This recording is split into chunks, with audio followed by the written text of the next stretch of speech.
Amém. Boa noite, irmãos, graça e paz. Nós vamos estudar Zacarias, capítulo 11.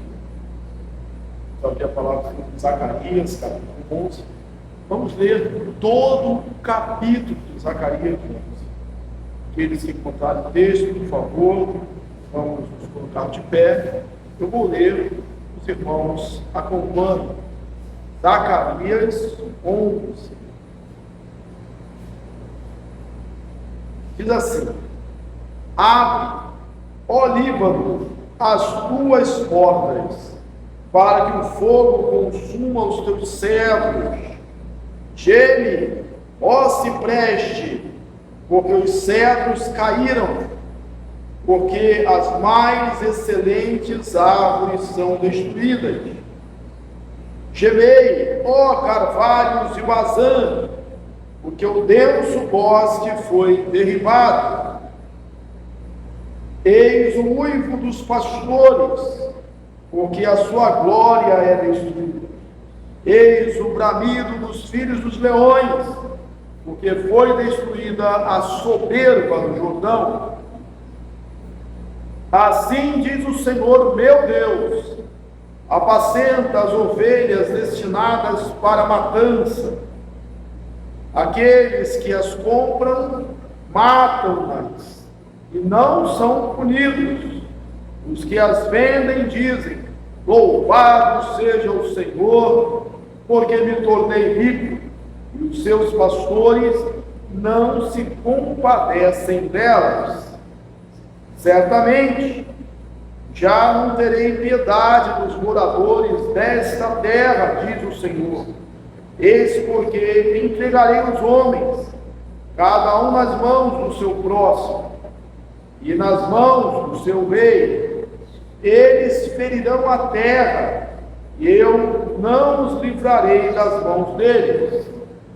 Apacentai, pois, as ovelhas destinadas para a matança, as pobres ovelhas do rebanho. Tomei para mim 2 varas, a uma chamei graça, e a outra união, e apacentei as ovelhas. Dei cabo dos 3 pastores num mês. Então perdi a paciência com as ovelhas, e também elas estavam cansadas de mim. Então disse eu: não vos apacentarei. O que quer morrer, morra. O que quer ser destruído, seja. E os que restarem, coma cada um a carne do seu próximo.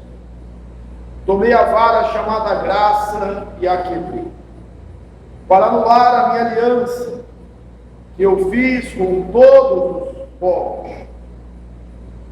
Foi, pois, anulada naquele dia, e as pobres do rebanho fizeram caso de mim, reconheceram que isso era a palavra do Senhor. Eu lhes disse: se vos parece bem, dai-me o meu salário, e se não, deixai. Pesaram, pois, por meu salário 30 moedas de prata. Então o Senhor me disse: arroja isso ao oleiro, esse magnífico preço em que fui avaliado por ele. Tomei as 30 moedas de prata e as arrojei ao oleiro, na casa do Senhor.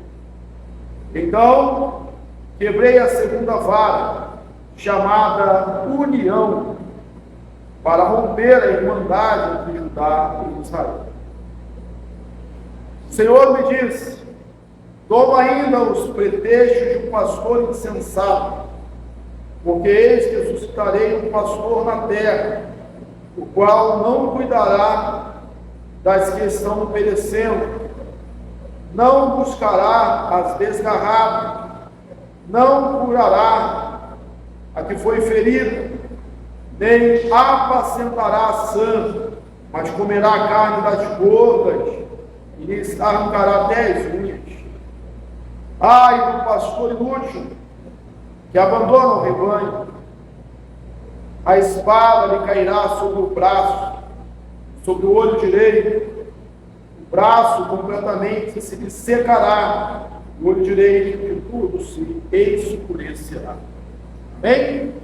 Sentai-vos, irmãos. Nós que estamos estudando aqui o livro do profeta Zacarias, já sabemos que Zacarias é um dos livros mais apocalípticos do Antigo Testamento. Sabemos também que é um livro cheio de profecias messiânicas e é possivelmente o segundo livro mais messiânico do Antigo Testamento, talvez perdendo apenas para o profeta Isaías, que é um profeta maior. Esse texto que nós lemos, ele é cheio, ou preenche essas duas coisas. Aqui nós temos uma questão apocalíptica e temos também uma profecia a respeito do Messias, a respeito de Jesus, as coisas que apontam para o fim. É um texto cheio de símbolos, por isso é um texto às vezes difícil, estranho da gente entender. Por exemplo, começa falando de uma floresta que está sendo destruída, o cedro, o carvalho, o cipreste. Aí fala dos pastores, praticamente 3 tipos aqui: os pastores uivantes, o bom pastor, o pastor inútil. Fala também aqui de uma vara, que tem 2 varas, na verdade, com o nome graça e união, que depois são quebradas. Fala também de uma profecia que é aplicada lá no Novo Testamento ao próprio Senhor Jesus, com as 30 moedas de prata, o preço que ele foi avaliado. No Novo Testamento a gente vê isso com Judas, que trai, o vende, por 30 moedas de prata, joga, né? Aqui o texto arroja sobre a casa do rei. No caso, Judas joga no templo e os sacerdotes compram um campo do oleiro para fazer um cemitério. Então, cumprindo-se aqui essa profecia de Zacarias em Jesus.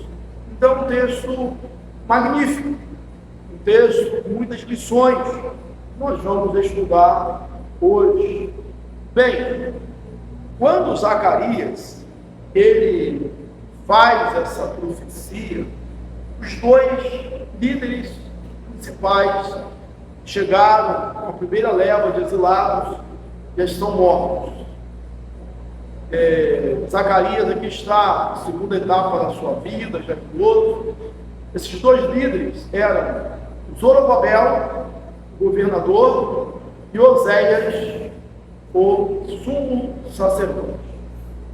Com a morte desses líderes originais, outros líderes tomaram os seus lugares.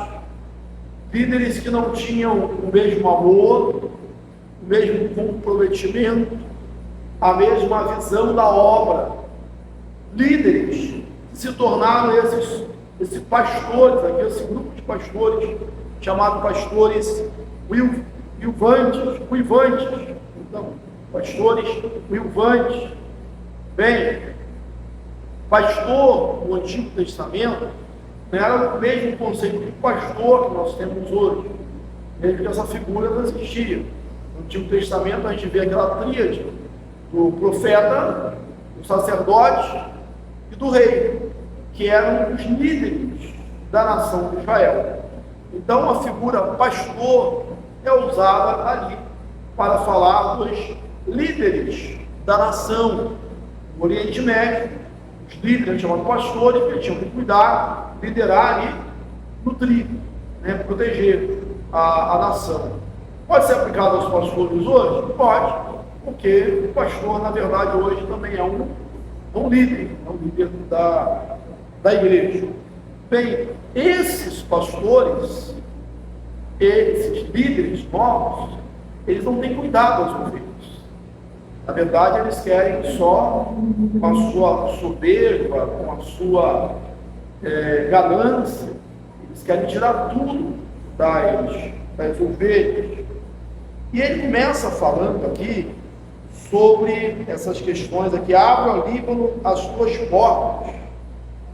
É como se fosse os sacerdotes governantes que sucederam Zorobabel, sucederam Oséias. É como eles fossem um fogo queimando o cetro, um machado destruindo, entrando numa floresta, derrubando os carvalhos, eles acabando com tudo. Eles eram consumidores, figura desses homens. Então Deus vai e chama o profeta Zacarias para se posicionar firmemente. Mas esse posicionamento firmemente sempre teve muita oposição. Lá no Evangelho de Mateus 23, versículo 37, a gente vai ver Jesus dizendo assim: diante de Jerusalém, chora, gente, Jerusalém, Jerusalém, que matas os teus profetas e apedreja aqueles que te foram enviados. Nesse mesmo capítulo é descrito, é o único lugar onde tem a descrição de como foi morto o profeta Zacarias. Mateus 23, 35, onde o próprio Senhor Jesus nos informa que Zacarias foi morto entre o santuário e o altar. Zacarias, nesse capítulo, fala de 3 pastores. O Ivante, aí no versículo 3, eis o ídolo dos pastores. O bom pastor, no versículo 4 ao 14, e do pastor inútil, capítulo 11, sempre, versículo 15 a 17. Os pastores uivantes são representados, simbolizando os líderes de Israel, que só queriam saber de explorar o povo, e não de cuidar deles. O bom pastor e o pastor inútil é uma representação do próprio profeta Zacarias, e é isso que nós vamos seguir. Então vamos lá, primeiro os pastores soberbos, os pastores uivantes. Zacarias começa com um lamento, essa questão das florestas aqui. E esses 3 primeiros versículos dão já uma clara impressão daquilo que vai vir. É o prenúncio do juízo e da destruição. Quando ele fala do cetro, está simbolizando também nações. Seria ali o cetro como o rei, das árvores, revestido do seu orgulho, que a gente vê também em Isaías 2,13, e seriam destruídos. Os ciprestes, os cedros seriam destruídos, os ciprestes também cairiam, todos eles seriam consumidos. E aí é uma alegoria, porque se o cedro cai, que é a figura ali mais robusta, as outras árvores têm que, no mínimo, colocar a barba de molho, porque vão cair também. E aí começa a queda de nações que oprimiram Israel, que eram poderosas. Isso a gente já viu aqui, como a Babilônia, a Síria, Babilônia, depois os próprios persas, um caindo após o outro. E vai dizer o seguinte: olha, essa destruição, por causa do pecado, por causa da soberba, por causa da falta de arrependimento, não vai poupar a própria nação de Israel. Eles também vão ser atingidos. Israel não escapará. Por isso está aqui no versículo 3. eis o uivo dos pastores, porque a sua glória é destruída.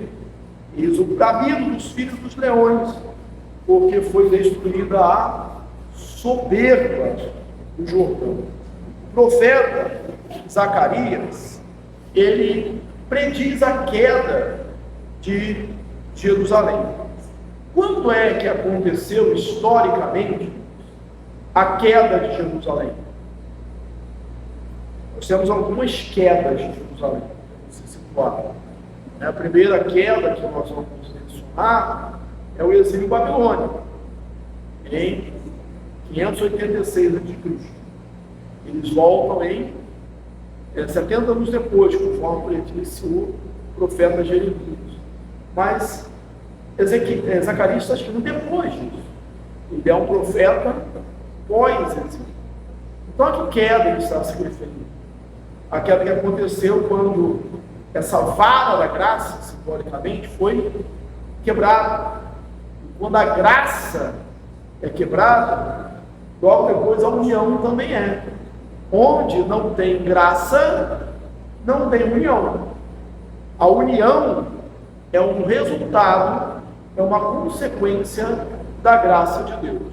Por isso que, se todos nós, aqui na igreja, estamos vivendo sob a graça de Deus, estamos em comunhão com Deus, o natural é que tenhamos também união com os outros. Quando a união não acontece, é um sinal, pelo menos um indício, de que a graça já foi embora há algum tempo. Então é um termômetro para a gente se guiar. E essa queda de Jerusalém, dos romanos, que aconteceu em 70, interessante que em 66 a.C., os judeus tiveram uma vitória e expulsaram as guarnições romanas de Jerusalém. Só que uma coisa é vencer as guarnições romanas, outra coisa é vencer o exército romano. E aí, como represália, no ano 70, o general Tito Vespasiano, filho de Vespasiano, ele veio com as suas ordens sobre Jerusalém e destruiu Jerusalém. Ele não conseguiu nem impedir a destruição do templo, Os soldados destruíram o templo de Jerusalém. Esse foi o maior êxodo, o maior exílio, melhor dizendo, maior diáspora do povo judeu. Eles foram de 70 depois de Cristo até o dia 14 de maio de 1948, quando foi restaurado o novo estado aí, de Israel. Vamos lá. Mas aí no versículo 4, ele nomeia um bom pastor, que é Zacarias. Assim que o Senhor, meu Deus, apacenta as ovelhas destinadas à matança. Interessante é que as ovelhas já estavam, essas ovelhas já eram destinadas à matança, à morte. Mas Zacarias é chamado a pastoreá-las a si mesmo, a cuidar delas a si mesmo, a nutri-las, de forma que elas fossem cuidadas. Mas essas ovelhas, elas rejeitam esse pastor. Essas ovelhas destinadas para matança, ovelhas exploradas, em vez de receber bem esse líder, esse pastor que é sincero, que tem um coração na obra, que ama a ovelha, elas o exaltam, elas o rejeitam. Às vezes acontece isso hoje também. O povo, se a gente falar de política, parece que gosta realmente daqueles que não valem nada. Quando aparece alguém querendo fazer alguma coisa, o povo volta atrás. No pastorado, no ministério, na ética, também. Por quê? Porque quem prega a verdade, porque quem fala a verdade, porque quem ama o povo, quem ama a igreja, vai exigir, vai querer, vai proclamar mudança, transformação de caráter, de mente. E às vezes as pessoas não estão dispostas a essa mudança. Por isso que o profeta era tantas e tantas vezes perseguido, né? Tantas e tantas vezes perseguido. Essas ovelhas rejeitaram ali o profeta, mas Deus manda pastorear. No Novo Testamento, lá em Atos 20, 28, Deus ele manda os apóstolos pastorearem, os bispos, os apóstolos pastorearem a igreja de Deus, que ele comprou com o seu sangue. 1 Pedro também chama essa questão de pastorear o rebanho de Deus, não por sorte da ganância, mas de boa vontade, como é próprio. Deixa eu avançar um pouquinho aqui. Há uma comparação aqui, quando Zacarias, ele diz que está cansado, ele está cansado das ovelhas, e as ovelhas também estão cansadas dele. Ele cansou do trabalho, mas as ovelhas também estão cansadas. Primeiro ele toma duas varas, uma chamada graça e outra chamada união, para pastorear a igreja. Graça é o favor de Deus, graça é o favor divino. E nesse contexto de Zacarias, era a ordem de Deus para as nações poderosas para não destruírem Jerusalém. Você vê que Babilônia não destruiu totalmente, os persas também não, mas quando chegam os romanos, nada pôde impedir, porque essa vara da graça tinha sido quebrada, e a união, que era ali no remanescente do povo de Deus, também foi destruída. Ele se cansou do povo, o povo se cansou dele também. Aí ele diz: se vocês quiserem, pagam um salário, estou indo embora, como se fosse das contas, né? Vê qual é o meu salário. Se quiser, se não, deixa. Mas eles viram ali o salário de Zacarias e avaliaram esse salário em 30 moedas de prata. 30 moedas de prata. 30 moedas de prata era o preço, segundo o texto de Êxodo, que se pagava por um escravo ferido. E até especifica que tipo de ferimento era esse. Um escravo que tinha sido chifrado, ferido com um chifre, de animal, se indenizava por ele 30 moedas do dono do boi, o animal lá tinha que indenizar o dono do escravo com 30 moedas de prata. Então, 30 moedas de prata era o preço de um escravo ferido. Não era nem de um escravo bom, um escravo inteiro, um escravo produtivo. Que mensagem eles estão transmitindo para Zacarias? Zacarias que veio ser esse bom pastor. Zacarias que veio pastorear o povo, ao invés de fazer como os outros faziam, de simplesmente explorar. Eles avaliam ele com 30 moedas de prata, com a mensagem que transmite: ao seu salário, o seu trabalho, a sua importância é como daqueles que têm mínima importância, aqueles que estão lá embaixo. Você é facilmente substituído, você não vale muita coisa. O seu trabalho, a sua palavra, o seu empenho não vale muita coisa. Avaliam 30 moedas de prata. Aí o versículo 13 diz assim: então o Senhor me disse: arroja isso ao oleiro, esse magnífico preço em que fui avaliado por ele. Ora, se eu expus aqui que 30 moedas de prata era pouca coisa, a gente vai ver também no Novo Testamento, o preço de um escravo, chifrado, ferido. O que Zacarias fala? O que Deus, na verdade, né, fala esse magnífico preço? Interessante é que eles, quando avaliam Zacarias assim, eles não estão avaliando só o profeta Zacarias. Eles estão avaliando Deus.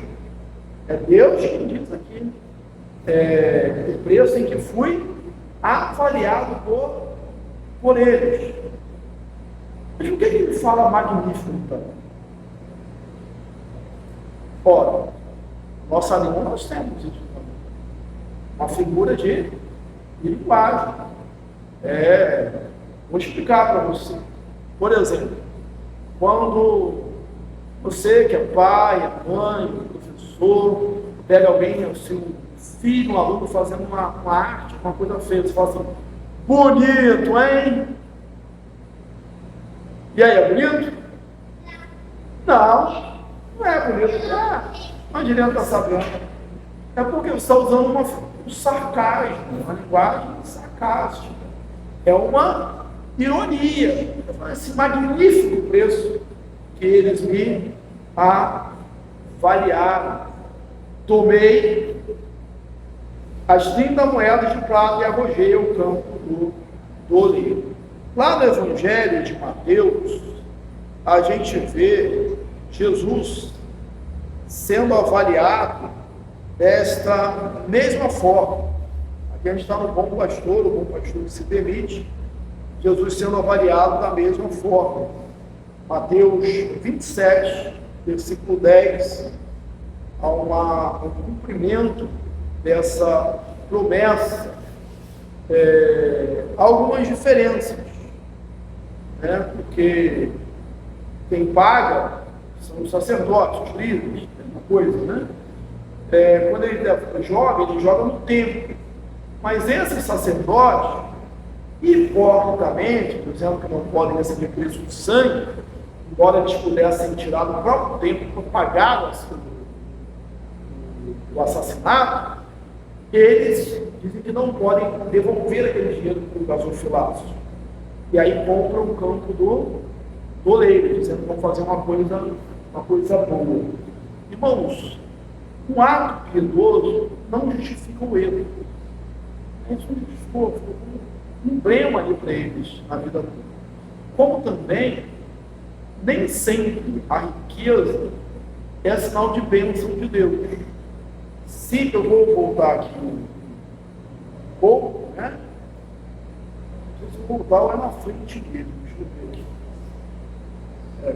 Quando ele fala que eles vendem as ovelhas, eles engordam, vendem, não tem pena, e diz assim, graças a Deus que eu me enriqueci. Quer dizer, foi um enriquecimento ilícito, não foi uma bênção de Deus, mas finalmente ganharam dinheiro. Aqui a gente vê o caráter simbólico, né, da profecia que vai ser cumprida em Cristo. Da mesma forma que os profetas foram mortos, Jesus também foi morto. Só que Jesus foi morto de forma vicária. Da mesma forma que eles foram avaliados, mal avaliados, Jesus também foi mal avaliado, né? Foi dado de pouco valor, né? Apenas 30 moedas de prata.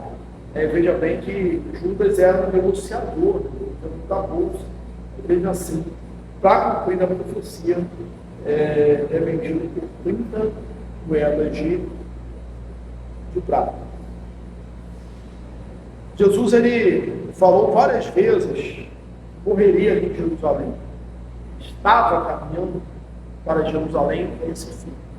Só que isso não impediu que, quando ele chegou na cidade de Jerusalém, ele chorasse ao ver Jerusalém e dissesse: Jerusalém, Jerusalém, que mata os seus profetas e apedreja aqueles que foram enviados. Quantas vezes quis eu ajuntar debaixo das minhas asas, como a galinha junto aos seus pintinhos, que vós não quiseres. Neste mesmo capítulo, ele fala de Zacarias que foi morto entre o altar e o templo, né? Aí nós temos aqui, já do versículo 14 em diante, o pastor que entrega essas ovelhas agora a total desintegração.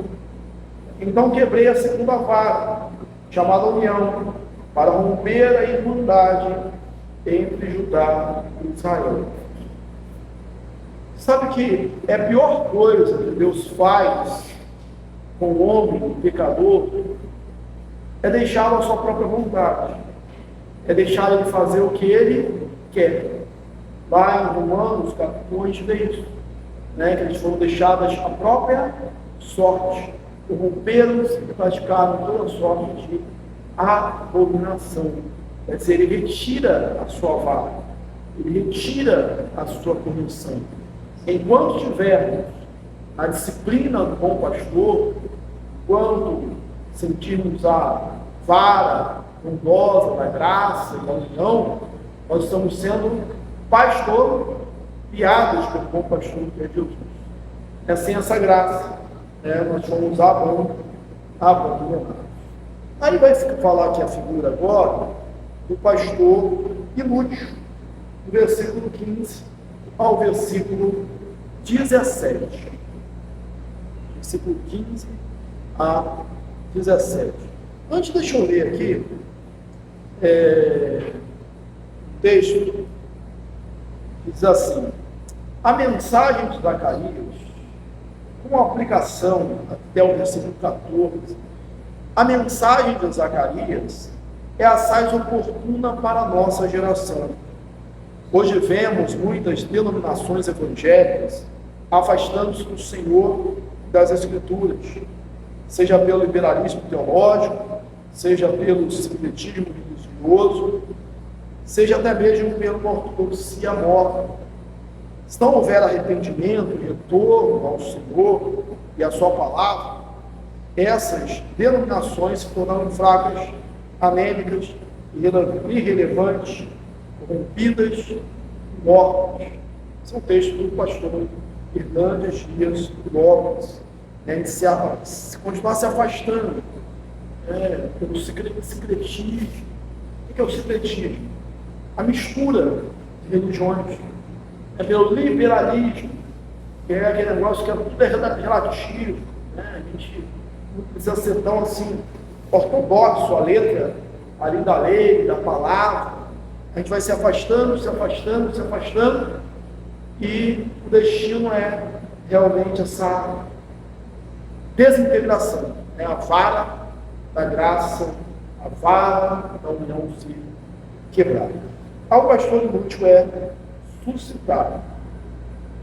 O Senhor me disse: Zacarias, toma ainda os pretextos do pastor insensato, porque esse suscitarei um pastor na terra, qual não cuidará da questão perecendo, não buscará a desgarrada, não curará a que foi ferida, nem apacentará a sangue, mas comerá a carne das gordas e lhe arrancará até as unhas. Ai, que a condenação desse pastor, né? Vai ser simbolizado ali na figura dos fariseus, do Novo Testamento. Esse profeta se tornar um símbolo, foi usado também com Oséias, com Isaías. Possivelmente o símbolo mais forte disso foi Oséias. A vida do profeta Oséias, que Deus mandou ele casar com uma mulher de prostituição, uma mulher adulta, que traiu várias vezes. E aquele casamento era para mostrar como Deus se sentia com Israel, que Deus era continuamente traído pela nação como o marido. Ali Oséias era traído pela sua esposa, né? Deus ele quer exclusividade. Nós não podemos ficar entre dois deuses, né? Não existe dois deuses. Quando sai do Deus, o pecado, né? Deus quer exclusividade. O profeta Isaías, Deus mandou ele andar durante 3 anos nu, né? Para mostrar, né, como o povo seria exilado.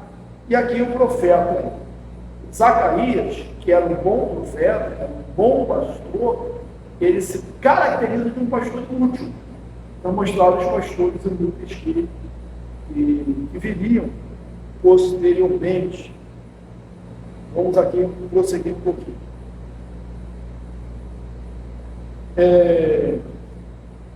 Um comentarista chamado William Whitehouse entende que esse pastor emprestado já é uma descrição direta do opressor romano que destruiu o Estado judaico e molestou impiedosamente os judeus após eles serem rejeitado por Cristo. Na crucificação, você lembra que quando Pilatos lavou as mãos, dizendo que não caia o sangue desse justo sobre mim, o povo, a multidão, possivelmente acompanhado pelas autoridades, diz o seguinte: caia sobre nós e os nossos filhos. Realmente caiu com esse castigo lá do ano 70 depois de Cristo. Sempre que Deus dá aos pecadores exatamente o que eles querem, isso é um juízo muito severo. Já citei, né? Romanos 1, 24 a 28. O pastor inútil não cuida das ovelhas, não busca a desgarrada, não curará que foi ferida, nem apacentará a sã, mas comerá carne das gordas e lhe arrancará até as unhas. É o contrário do serviço, né, do ministério. A gente fala assim, um pastor é um ministro do Evangelho. O que é um ministro? O ministro é aquele que serve. Ministro significa aquele que serve. Quando ao invés de servir, ele explora, ele não está cumprindo o seu papel. Seria colocar as coisas de ponta cabeça, né? O pastor inútil vive das ovelhas e não para as ovelhas. Ele deveria viver para as ovelhas e não das ovelhas. E a condenação também é certa, né? Ai do pastor inútil. 1 Pedro 5, 4, diz assim: porém, quando o Supremo Pastor voltar em glória, trazendo galardão aos pastores, vai trazer galardão aos pastores fiéis, e matará o anticristo, esse falso, com o sopro da sua boca, não somente com o sopro da sua boca. Que lições nós tiramos, irmãos, desse estudo aqui de hoje? Já estava protegido, Jerusalém estava protegida, mas a graça de Deus passa dessa misericórdia, né, até um limite, né, e eles chegaram a esse limite. Outra lição que nós podemos aprender é que, por vezes, rejeitamos o bom pastor e aceitamos e gostamos daqueles que são os uivantes, são os inúteis. Por quê? Por que isso? Porque o bom pastor, a gente pode comparar que é um bom pai, uma boa mãe, é aquele que fala a verdade, disciplina, que é a justiça, que é a correção, né? Que os líderes deveriam querer a mudança da nação, e não deixar, não se aproveitar ali daquela situação, né? Então, que a gente valorize esse pastoreio. No Novo Testamento, a gente vê que o nosso bom pastor, nosso supremo pastor, é o Senhor Jesus. Então, nós não tenhamos em pouca conta, não avaliemos mal o próprio Senhor Jesus. Porque pode ser que, como este povo, contemporâneos de Zacarias, e como Judas, nós estejamos, de uma forma literal, nós estejamos também vendendo hoje Jesus por 30 moedas de prata. quando a gente toma a forma deste mundo, quando a gente não vigia, quando a gente não prega o Evangelho, quando a gente não vive como Jesus, o bom pastor, determinou que nós vivêssemos. Foi ele que disse lá em João 15 que nós somos seus amigos se fizermos a sua vontade. Os meus amigos guardam os meus mandamentos. Então, toda vez que a gente não faz isso, a gente de alguma forma está vendendo Jesus por 30 moedas de prata, nós estamos desprezando o Senhor Jesus, que tanto fez por todos nós. E uma coisa nós podemos descansar: os nossos pastores, João, Diogo, tudo, receberão a sua paga também. A gente vê lá Jesus falando que o joio cresceria no meio do trigo. E não fazia parte ali da missão dos trabalhadores separar. Quem separaria seriam os anjos. Às vezes a gente fica tentando separar. Não é a nossa missão. A gente tem que estar se preocupado com o sentido: eu sou trigo. Eu sou trigo. Eu cresço para a glória de Deus. Porque no joio, Deus vai cuidar. Eles que não dormem, não duvidam, guarda de Israel. E um dia, nós não sabemos quando, se é hoje, se é amanhã, se daqui a 10 anos, se agora, o Supremo Pastor vai voltar. Ele nos levará para a sua glória. Que Deus nos abençoe, rica e abundantemente. Amém. Semana que vem, a gente continua no capítulo 12.